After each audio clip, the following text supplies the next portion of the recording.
Hello and welcome to A Call to Arms. My name is Alexandra Stickings and I'm the Research Fellow for Space Policy and Security in the Military Sciences team here at RUSI. As part of our Profession of Arms programme and sitting alongside the Western Way of War and adversarial studies, A Call to Arms is a series of interviews with senior UK military leaders, exploring themes that are important to defence as a whole. In this episode, I will be interviewing Air Vice Marshal Harvey Smyth, a former Harrier pilot who also served as Air Officer Commanding of No. 1 Group. Harv was appointed early last year as the first Director Space UK in the Ministry of Defence. We're also delighted to be joined today by our sponsors Airbus, who are sponsoring the RUSI A Call to Arms video series this year.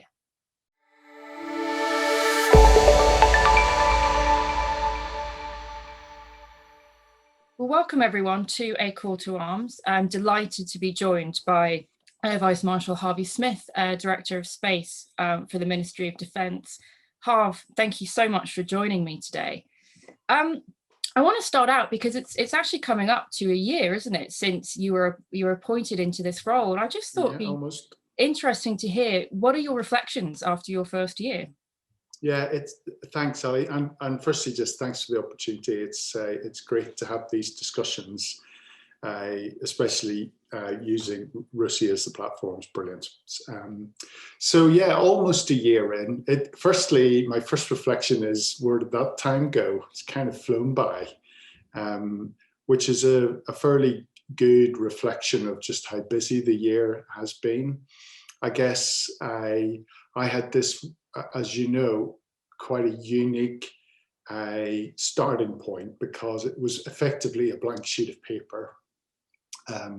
We had a small team doing space policy established in MOD, but that was it. So it was me stepping into this new director space role that hadn't existed before, and trying to establish a space directorate that had both a strong policy arm, but also a new capability arm as well, to focus on capability and pulling together a portfolio for the future. So, that in itself has been an interesting challenge, just trying to stand up a team, which pretty much started the week after lockdown. So it's all been done on Skype and Teams and WhatsApp and you name it, many other social media exists, obviously. But I think our big focus for last year was twofold. One, people have heard me say this before, to establish coherency and to have a central belly button for all things defence space. And we've worked really hard on that in terms of communicating our role as a directorate and stamping that kind of, putting that flag in the ground so that people know who to get in touch with, and acting as the focal point for all things. And I would say this, but I think we've achieved that quite well. I think we're well known now as a directorate. The position of director space, people understand what that role is. Certainly my inbox would reflect that it's fairly popular for people to funnel things through. We don't always do all the work, but we certainly act as the conduit into defence or out of defence for all things on space. So that's working really well. What's interesting is just the other day I was changing notebook, and in the back of my notebook I had some of the scribbled notes that I'd written prior to interviewing for this job. And it was really interesting to read through them to see, did I actually do any of that stuff that I said I was going to? And I had pitched this idea of the 4 Ps, which was people, policy, programs, and partners. And I do think, from a people perspective in my own team, we sit in around 15 or 16 now. We've got a policy team, we've got a capability team, which is literally stood up from scratch under Joe's ball, and that's going great guns. So I'm really happy. Actually, I'm sitting at 100% complement on my team. I've never worked a team in the military where I get 100% of my complement. So that shows the importance we're putting on it, which is great. On the policy side, we've worked really hard through this last year with other partners across government, specifically Space Agency and BES, to get the National Space Strategy to a point where it's on the cusp of issue, and I'm sure that will be a discussion point at some point today here of, well, where are we with that. We've also in parallel been developing a defence space strategy to get issued to complement the stand-up of Space Command here in the spring, and so that's been good work. We worked all of the policy to get Space Command decision, to get the green light on that, and that's all been signed off at Secretary of State level. Now it's just a case of establishing the change programme and getting it off and running, and that's going good guns. And you know, we've done a lot of work with all the partners across Whitehall to prep and support the National Space Council. So there's been an awful lot of work on the policy side and also on the programme side, where we've gone beyond what was just the programme of record, Skynet, filing deals and the other bits and pieces, and started to really develop quite exciting programs for the future, most of which are in the R&D phase at the moment, working very closely with the STL. And that work really formed the backbone of the argument that I was trying to land through all the integrated review discussions through the latter half of last year. And I know there's still some work to go on the IR, not necessarily for discussion today, but you know, I do think we've been successful in landing that narrative and really putting space up there at the top of the discussion in terms of importance. And then on the partners side, we've worked really hard, both across Whitehall in particular. Probably 70% of my day job is up and out of MOD. It's not in my own department at all. Working really closely with BES and Space Agency, but also Cabinet Office, Number 10 Policy Unit, and Foreign Office and many others. And on the international side, we've got a good bilateral program of work going with the US, as you would expect, especially with the new Space Force finding its feet, plugging in there. Continue to play a lead role in the CSPO and starting other discussions with all the partners like Australia. I'm really keen. We've dipped our toe into NATO, but we need to do more. We can maybe talk about that later, but that's definitely an effort for this year. I really want to see where UK space should be playing in the NATO debate, as it has, you know, quite recently acknowledged space as an operational domain in its own right. So now what? You know, now what do we do, and what's UK's role going to be in that? And that's a live topic. I don't have the answers on it. I just know we need to be involved. So it's been a really busy year. Lots of success in my view, particularly in landing that narrative. That's been interesting doing that. In terms of the different levels of understanding of just how important space is to us, both as a nation and us in the military. I think as we look forward, you know, if I was going to try and put a catchphrase on it, I'd say if last year was a year of lots of talk and engagement, this year is kind of switched the crosshairs from, you know, talking into action, starting to really get into the delivery of some of that good narrative. And that, you know, that's definitely the focus looking forward here. So yeah, last year, the year of talking, 2021, the year of doing, hopefully. That's certainly been the message to my team. Yeah, I mean, that's a fantastic overview, I think, of your first year. And it does, obviously, it's been very busy. And, you know, we've all seen it, I think, through the news as well. You know, just spaces seems to be there all the time. You know, there's a few points there that we'll come on to, but it was interesting when you said, you know, you had a bit of a blank piece of paper starting your role, but also for someone like yourself who wasn't involved in space in the same way, you know, before you took on the role, you know, you kind of came in as well, I suppose, with a bit of a blank sheet in terms of everything that you needed to learn. So I'm just wondering, are there any like really key takeaways, things that you've learned? Is there anything that surprised you that, you know, over the last year that came up that you really thought, gosh, I didn't know that. That's really interesting. There's lots surprises me every day, to be honest. Actually, that's what's really enjoyable about working in the space areas. It's maybe because, as you describe, I'm still relatively new. So each day is literally a learning day for me. There's always something pops up where You know, there'll be a slot in the diary to talk to someone, and I'll normally think, I wonder where this is going to go. What's this about? And sometimes it's just good for background. Sometimes it's like, wow, did not know that. I'm really glad we had this discussion. And then you're off and running on another kind of train of thought. But I think for me, there's probably three big takeaways. The first is, more than any other area I've ever worked, this is a proper team sport. You know, military we can't do this all on our own. Yes, there's a key role for defence, and of course there is, but we can't do this on our own, and that's reflected in you know, the underlying principles of the space strategy as it's developed. This idea of what areas will we do on our own, which areas where we will collaborate with partners, and what areas do we just simply want to access, especially when we see the commercial space market make such dramatic steps forward. There's capabilities out there that 5 years ago would maybe only have been militaries that would have dabbled.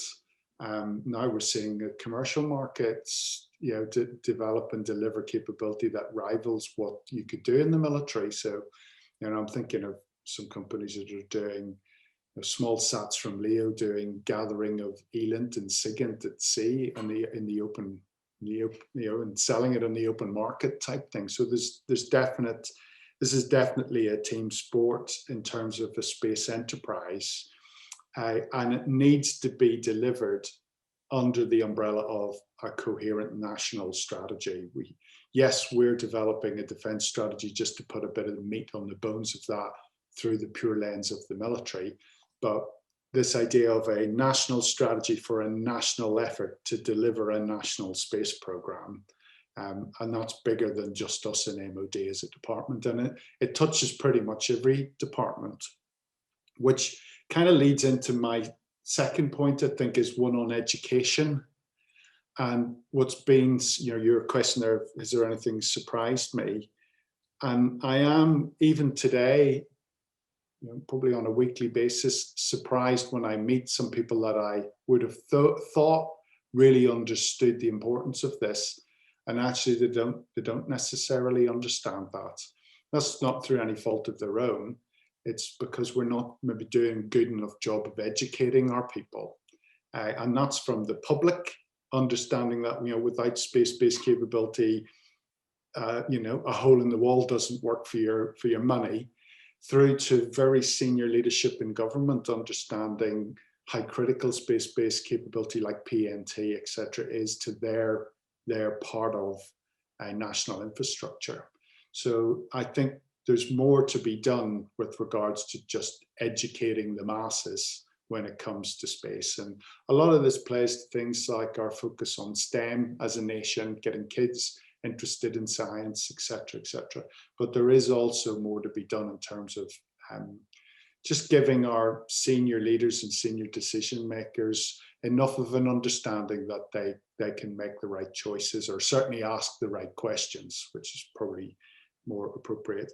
And then the last, which didn't necessarily surprise me, but some of the niche stuff has, is just how good the UK space sector is, and we're leading in different areas that maybe I wouldn't have thought before. So, you know, I'll not talk about specific companies, it would be unfair, but, you know, when little startup, so you meet some little startup company, you meet some good startup company at Harwell, and they're telling you how they've got a great plan to do space debris cleanup, or using nanosat technology to prove on-orbit AI, you know, so that we don't need to have such extensive ground infrastructure.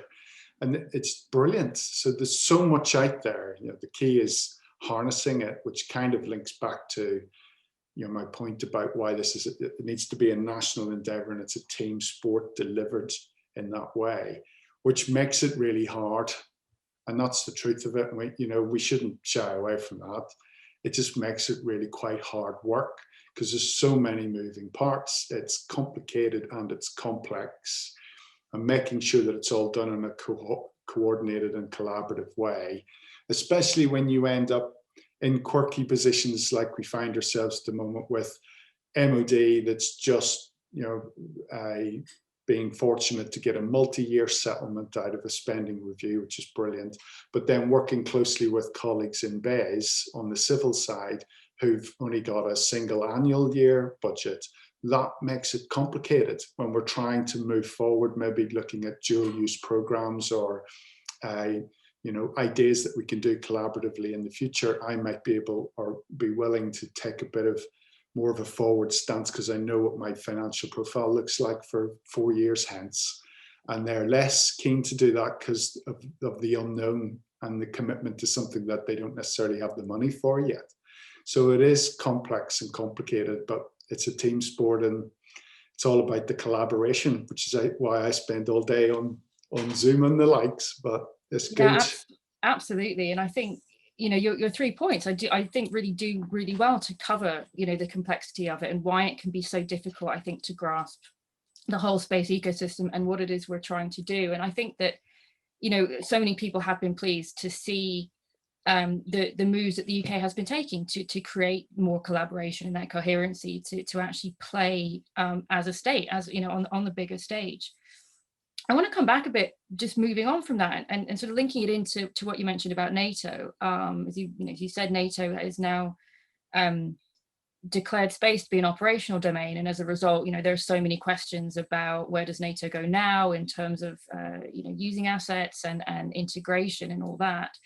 So I suppose first question would be the UK's role in NATO, but I think also from that, within the NATO rhetoric around this has been about, because of these threats that we see to NATO, to allied space assets.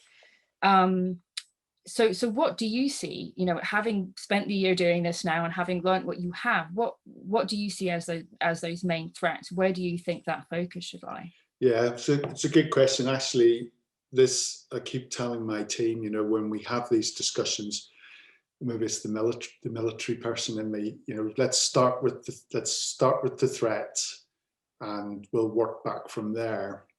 And let's start with the threat that we expect in 2030 or 2040 and work back from there and see where that leaves us. I think the way we've described it is this idea, well, I've been calling it the 3 C's. It's not new. It's that contested, congested, and competed. And in many ways, the contested bit is almost the easier one for me to get my head around. Again, maybe it's just the military in me, but this idea that there are other state actors who are up to nefarious activity in space and doing things that we don't necessarily understand what their intent is, and we definitely don't understand exactly what they're doing. So you have to assume worst case. And as we see them play in the grey zone and do other things, so nations like, openly, you'll have seen me calling out Russia for some of their activity in space. Most recently with another ASAT launch just before Christmas. And it's not just about the activity and the potential risk in terms of creation of space debris or threat to critical national infrastructure, but it's just not knowing. It's the lack of communication. We just don't know what's going on. So where does that leave us in terms of being able to take judgments against that, or inappropriate or miscalculation or inappropriate escalation, all of that. So it all plays into this whole idea of deterrence theory and communication being a key part of that. Credibility, capability, but communication being an absolutely key part to that. We're missing that bit of the communication there. So the work that we're doing through the Foreign Office, where they have the lead and the really good lead on space norms and behaviours, and the work we've seen go through the General Assembly, etc., which has been a pleasure to be part of that, and actually I think a real key role for us. Maybe we can touch on that a bit later. So the kind of contested bit, this is where we in the military, when we look at a national space strategy, the idea of, we need to be able to understand the domain, and then we importantly need to be able to protect and defend our assets, especially those that are strategic in nature. So, that contested bit definitely is not a surprise. Congested, again, it speaks for itself, and we see the commercialization of space. I know you and I have talked about this before. You know, we see SpaceX throwing up. It's not one satellite, it's one rocket with hundreds of satellites. And I know space is a great big place. I get that. And I'm sure there's some smart mathematician out there come up with a risk calculation of 10 to the minus something of things hitting each other. But, you know, Murphy's Law says at some point they're going to, and the more things you put up there, the more Murphy's Law is going to become real. And both in terms of assets, but also the debris that they leave behind. And you know, we're starting to get into talking about millions of bits of space debris. Well, at some point that's going to catch us out. And at some point, we need to start having a meaningful discussion about how do we control all of that. You know, I've tried, in my own head, I've tried to draw a comparison to maybe where we were 100 years ago when, you know, we'd popped out of the First World War, air power had really found its feet. People are starting to use airplanes to fly around the world and go places and see things. And at some point there, you know, through ICAO, etc., somebody's gone, we're going to have to control this or we're going to start losing a lot of airplanes and people. That, I think we're on the cusp of that discussion point for space. I really do. And I think the earlier we do it, the better, because it won't be done off the back end of a drama, which sometimes is we wait for that catastrophe and then we have the discussion and all wonder why we didn't solve it earlier. And I actually think there could be a real niche role here for UK to take the lead, especially as we lead on things like through the UN on space norms, regulation, legislation. Yeah, I'm glad you brought that up actually with the FCDO, because like you said, you know, the space isn't just security. We have the civil side of it. We have the commercial side, and, you know, having to, you know, being able to work with them. And, you know, the UK is really pushing, and I think it's a really good initiative and something that hopefully will bear some fruit. I suppose what's interesting, you know, having myself, you know, done some work, you know, with more of the, you know, disarmament community, but also understanding the military side, and there does sometimes seem to be a disconnect. And I think particularly with, you mentioned, you know, we have a UK Space Command, and with NATO, you know, doing more in space and looking more at its military side. But then on, you know, you have this other part of the UK that's then saying, well, you know, it's about norms, it's about behaviors. And so for some, I think there is a confusion and maybe a bit of a concern to say, how can you be moving forward with your military capabilities whilst at the same time advocating for norms, etc. Just, it'd be interesting to hear your thoughts on that balance of how to put together whilst doing what you need to do for security, but also looking at the long-term sustainability. Yeah, it's a brilliant point in terms of the juxtaposition that you could find yourself in there. I think, and it's something we've discussed at the CSPO, you know, with our other colleagues. So, you know, for the broader audience, this combined space ops initiative, which Five Eyes community plus France and Germany. And we've just had a principals board within the last fortnight, actually, and it was really, really successful, 2 days worth, with all the proper leaders there. So our chief of the air staff there, and his equivalents from around those other nations. All having really meaningful discussions around this. And actually, you know, one of the areas that we really, really had quite a meaty discussion around was the commercialization of space and where that presents opportunity, but also threat. And how does the military complement that? And I guess it's as we take forward our capabilities and build up a space portfolio, we need to be doing it through the lens of delivering against an aim point, that is to have a safe, secure and stable environment. That's what, it's not about militarizing space. It's about using military as one arm of politics alongside FCDO's work, etc., to provide a safe, secure and stable space domain, just like we do for the air domain, so that we can have, you know, commercial air travel over the UK, and when the Russians decide to come and poke their airplanes into that, we have an ability to launch QRA and do protect defend. no different for space. It's just part of the tapestry of it, and kind of hooks back to my point earlier about this is a team sport. The MOD, military have a role to play, but there are other key departments as well.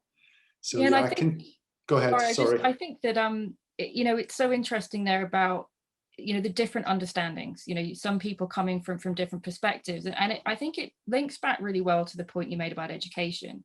Obviously, we need to educate the public, but we also need to educate the military, I think, better about their understanding of the role that space plays.